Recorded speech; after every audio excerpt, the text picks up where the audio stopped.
নমস্কাৰ সকলোকে বিকাশ education help চেনেলৰ সকলোকে স্বাগতম জনাইছোঁ। আজি আমি এইটো ভিডিঅ'ত আলোচনা কৰিম যে অসম জাতীয় বিদ্যালয় ক্লাছ 8ৰ অসমীয়াৰ পাঠ নং 1 বৰগীত। ইয়াৰ আজি প্ৰশ্ন উত্তৰখিনি আলোচনা কৰিম। তেনেহ'লে ভিডিঅ'টো স্কিপ নকৰাকৈ শেষলৈকে চাই থাকক। প্ৰথমতে কৈছে যে একোটিকৈ বাক্যত উত্তৰ লিখা। ইয়াৰে প্ৰথম আমাক নম্বৰ প্ৰশ্নটো দিয়া আছে যে যশোদা মায়ে কাক বাৰে বাৰে মাতিছে। ইয়াৰ উত্তৰটো এনেকৈ লিখিব লাগিব যে যশোদা মায়ে পুত্ৰ কৃষ্ণক বাৰে বাৰে মাতিছে। খ নম্বৰ প্ৰশ্নটো দিয়া আছে যে যশোদাই কৃষ্ণক লগত কি লৈ গৰু চৰাবলৈ যাবলৈ কৈছিল। ইয়াৰ উত্তৰটো লিখিব লাগিব যে যশোদাই কৃষ্ণক লগত দধি দুগ্ধ ক্ষীৰ ব্যঞ্জন ভাত পাঞ্চনি শিঙা বেত বেনু আদি গৰু চৰাবলৈ যাবলৈ কৈছিল। এইখিনি লিখিলে হৈ যাব। তাৰপিছত প্ৰশ্নটো দিয়া আছে ক নম্বৰ প্ৰশ্নটো যে কবি মাধৱদেৱে কাৰ বাহিৰে এই সংসাৰত আন কোনো ত্ৰণকৰ্তা নাই বুলি কৈছে। ইয়াৰ উত্তৰটো লিখিব লাগিব যে কবি মাধৱদেৱে হৰিৰ বাহিৰে এই সংসাৰত আন কোনো ত্ৰণকৰ্তা নাই বুলি কৈছে। এইখিনি লিখিলে হৈ যাব। তাৰপিছত প্ৰশ্নখিনি দিয়া আছে 2 নম্বৰ প্ৰশ্নখিনি দিয়া আছে যে কবিতাটিৰ মূল ভাৱ লিখা। ইয়াৰে উত্তৰখিনি এনেকৈ লিখিব লাগিব যে এদিনাখন ৰাতিপুৱা চন্দ্ৰবদন কৃষ্ণই শুই উঠা নাছিল। তেতিয়া মাক যশোদাই তেওঁক বাৰে বাৰে জগাই আছিল। ৰাতিপুৱা সময়ত ধীৰে ধীৰে মলয় বতাহ বৈ আছিল। সুললিত সুৰত কুলিয়ে মাতি আছিল। সূৰ্যৰ কিৰণ ধৰাত আহি পৰাৰ লগে লগে এন্ধাৰ আঁতৰি গৈছিল। গতিকে মাকে কৃষ্ণক উঠাবলৈ কৈ আছিল। আনহাতে কৃষ্ণৰ লগৰীয়া বিলাক কৃষ্ণৰ লগত গৰু চৰাবলৈ যোৱাৰ কাৰণে তেওঁলোকৰ ঘৰত একগোট হৈছিল। যশোদা মাকে কৃষ্ণক পথাৰত খোৱাৰ বাবে দৈ গাখীৰ ঘিউ ভাত আঞ্জা এছাৰি শিঙা বেত বেনু আদি লৈ লগৰীয়াহঁতৰ লগত গৰু চৰাবলৈ যাবলৈ কৈছিল। মাকৰ কথা শুনি কৃষ্ণই লগৰীয়া সকলৰ সৈতে গৰু চৰাবলৈ পথাৰলৈ যাত্ৰা কৰিছিল। অৱশেষত কবিয়ে কৈছে যে এই সংসাৰত হৰিৰ বিনে ত্ৰণকৰ্তা অন্য কোনো নাই। এইখিনি লিখিলে হৈ যাব। তাৰপিছত প্ৰশ্নখিনি আমাৰ দিয়া আছে 3 নম্বৰ প্ৰশ্নখিনি যে প্ৰসংগ সংগতি দৰ্শাই ব্যাখ্যা কৰা। ইয়াৰে প্ৰথমটো দিয়া আছে আমাৰ যে ক নম্বৰটো ৰবি পৰশন তিমিৰ নাখে সংগহি বালক সব মিলিল আমি। ইয়াৰ উত্তৰখিনি এনেকৈ লিখিম যে উদ্ধৃত কবিতাফাঁকি আমাৰ পাঠ্যপুথি আপোন পাঠৰ মহাপুৰুষ মাধৱদেৱে ৰচনা কৰা বৰগীত নামৰ কবিতাই পৰা তুলি দিয়া হৈছে। কবিতা ফাঁকিৰ দ্বাৰা কবিয়ে ৰাতিপুৱাৰ এটি সুন্দৰ বৰ্ণনা দাঙি ধৰিছে।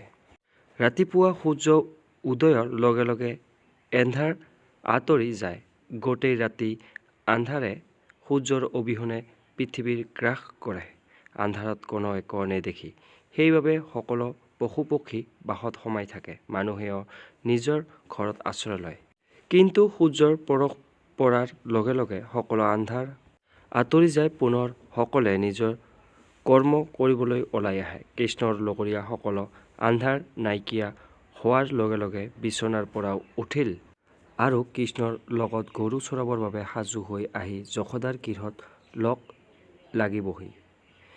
সেইবাবে যশোদাই কৃষ্ণক বাৰে বাৰে মাতি আছে। এইখিনি লিখিলে হৈ যাব। তাৰপিছত খ নম্বৰ প্ৰশ্নটো আমাৰ দিয়া আছে যে দিন মাধৱে কহয় পৰনাম হৰিবিনে নাই তাৰক আন।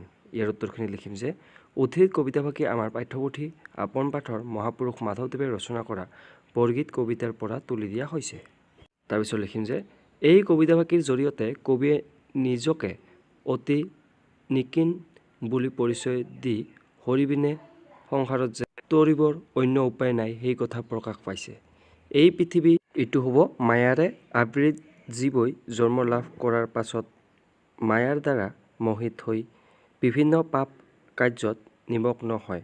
বিষয় বাসনাৰে পৰিণুদ্ধ হৈ অন্যায় কাম কৰিবলৈ মনৰ দ্বাৰা দুখ কষ্ট কৰিব লগা হয়। কিন্তু কবি গুৰুজনাই মানুহক মুক্তিৰ পথ দেখুৱাই দিবলৈ যত্ন কৰিছে। নিজকে এজন অতি নিকিন মানৱ বুলি পৰিচয় দি ভগৱানৰ চৰণত নিজেও শৰণ লৈছে আৰু আনকো মুক্তিৰ পথ পাবলৈ ভগৱানৰ নাম লৈ তেওঁৰ চৰণত শৰণ ল'বলৈ অনুৰোধ জনাইছে। সমস্ত জগতৰ একমাত্ৰ গুৰু হ'ল ভগৱানেই আৰু তেওঁৱেই মানুহক মুক্তিৰ পথ দেখুৱাব পাৰে। ভগৱানৰ বাহিৰে এই সংসাৰৰ পৰা ত্ৰণকৰ্তা আন কোনো নাই। এইখিনি লিখিলে বা এনেকৈ লিখিলে হৈ যাব। তাৰপিছৰ প্ৰশ্নটো আমাৰ দিয়া আছে 4 নম্বৰখিনি যে চমু টোকা লিখা, ইয়াৰে প্ৰথমটো আমাৰ দিয়া আছে বৰগীত আৰু খ নম্বৰ দিয়া আছে যে ব্ৰজাৱলী ভাষা।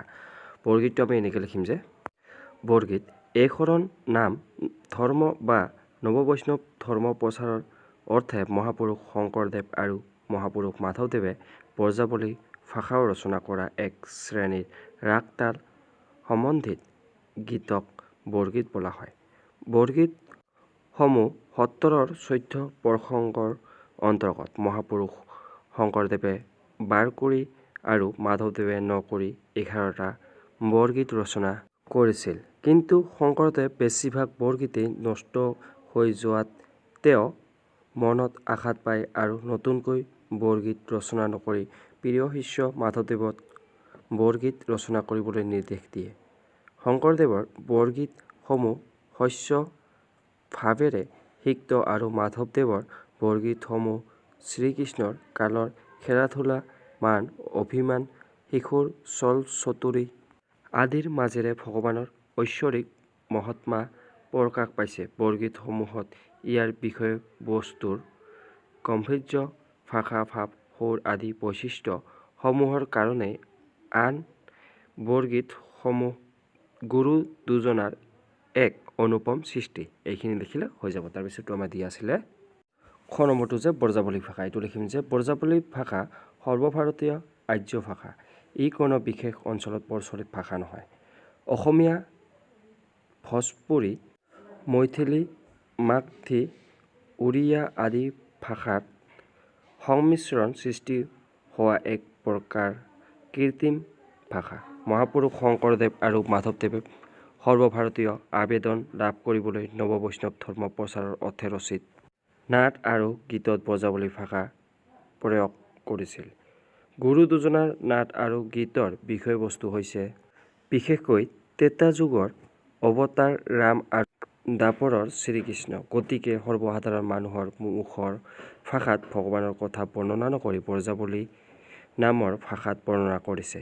এই ব্ৰজাৱলী ভাষাই নিঃসন্দেহে গুৰু দুজনাৰ নাট আৰু গীতক যথেষ্ট গাম্ভীৰ্য প্ৰদান কৰিছে। এইখিনি লিখিলে হৈ যাব। তাৰপিছত আমাৰ প্ৰশ্নখিনি দিয়া আছিলে একে অৰ্থ বুজোৱা অৰ্থ লিখা। একে শব্দ বুজোৱা আমাৰ অৰ্থ লিখিব দিছে। ইয়াৰে প্ৰথমটো দিয়া আছে ৰবি। ৰবি মানে হৈছে সূৰ্য বা ভানু বা ভাসুৰ বা বেলি বা তপন। তাৰপিছত দধি মানে হৈছে দৈ। বাণী মানে হৈছে কথা বা উক্তি বা বচন। তাৰপিছত হৈছে দিন। দিন মানে হৈছে দৰিদ্ৰ বা দুখীয়া বা নিংকিন। তাৰপিছত 6 নম্বৰ প্ৰশ্নখিনি আমাৰ দিয়া আছে যে বিপৰীত শব্দ লিখা। ইয়াৰ প্ৰথমটো দিয়া আছে যে কোমল, তাৰ বিপৰীত হৈছে কঠিন বা টান। তাৰপিছত বাধ্য, তাৰ বিপৰীত অবাধ্য। তাৰপিছত বিদ্যা, তাৰ বিপৰীত অবিদ্যা। জিকা বা হৰা। তাৰপিছত ক্ষমা বা প্ৰতিশোধ। তাৰপিছত আমাৰ 7 নম্বৰ প্ৰশ্নটো দিয়া আছে যে ভাৱাৰ্থ লিখা। ইয়াতে প্ৰথমটো দিয়া আছে যে আঁঠুৱা চাই ঠেং মেলা। ইয়াৰ উত্তৰখিনি এনেকৈ লিখিব লাগিব যে আঁঠুৱা মানুহে বিচনাত ব্যৱহাৰ কৰে মহৰ কামবোৰৰ পৰা ৰক্ষা পাবলৈ। কাপোৰেৰে তৈয়াৰী আঁঠুৱা সৰু ডাঙৰ নানা ধৰণৰ আছে। যদি আঁঠুৱাখনৰ আকৃতি সৰু হয় তেনেহ'লে তাৰ তলত যিজনে শুৱে তেওঁ বেছি বহলকৈ ভৰি মেলিব নোৱাৰিব। কাৰণ বেছি বহলকৈ ভৰি মেলিব খুজিলে হয় আঁঠুৱা দাং খাই মহ সোমাই কামুৰিব। গতিকে আঁঠুৱা অনুযায়ী কাম কৰিব লাগে। এইখিনি লিখিলে হৈ যাব। আজিলৈ ইমানে। ধন্যবাদ।